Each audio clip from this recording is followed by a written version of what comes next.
iyo umucyo uje umwijima urahunga, abantu bakabyuka banyaganwa, banyuranamo ntawe uvugisha undi, mbese baba bagiye guhiga iki? Bamwe baba bagenda mu modoka, abandi bakuhanya n'amaguru, ngo bagiye gushaka imibereho, mbese burya bataha bayizanye. Tubanze dushaka ubwami bw'Imana, kuko iyo bukeye tuba turamye, dushake gukiranuka kwayo niko yavuze, ibindi tuzabyongererwa. Dushake gukiranuka kwayo niko yavuze, ibindi tuzabyongererwa.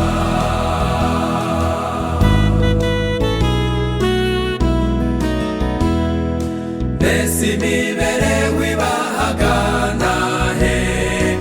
Umuntu ayishaka akagwa buguno, agahenuka yumva atarabaho, n'igihe cy'umuntu azumva ko ariho, bamutekereza ko bayifite, bafata indege bajya kuyishaka, ndetse bo nta nubwo banasinzira, nta n'ikiruhuko bagira namba.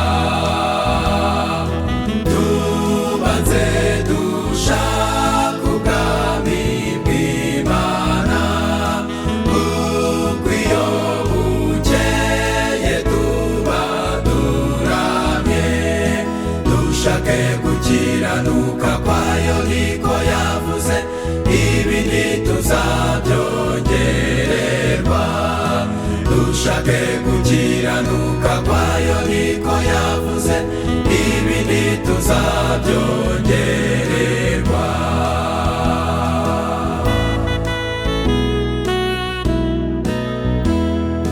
Burya imibereho ntabwo ari ibintu, kuko ababifite barabisiga.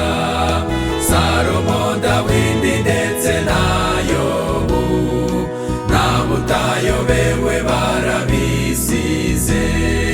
Dore ubugingo niyo mibereho, iri mu biganza by'uwaturemye, ni nawe dukesha kwinyagambura, tumushake bishoboka kwabonwa. Tubanze dushaka ubwami bw'Imana, kuko iyo bukeye tuba turamye, dushake gukiranuka kwayo niko yavuze, ibindi tuzabyongererwa. Dushake gukiranuka kwayo niko yavuze, ibindi tuzabyongererwa.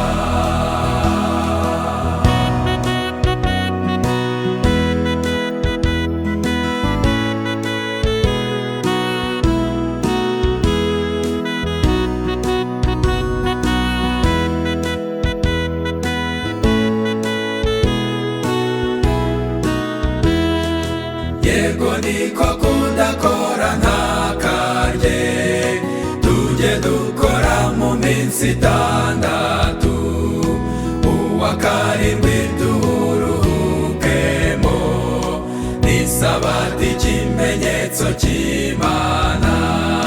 Ninde udashimishwa no kuruhuka, ngo dusiganwa tujya ku buriri, nta muganga kwajya bidutegeka, iyo twananije imibiri yacu.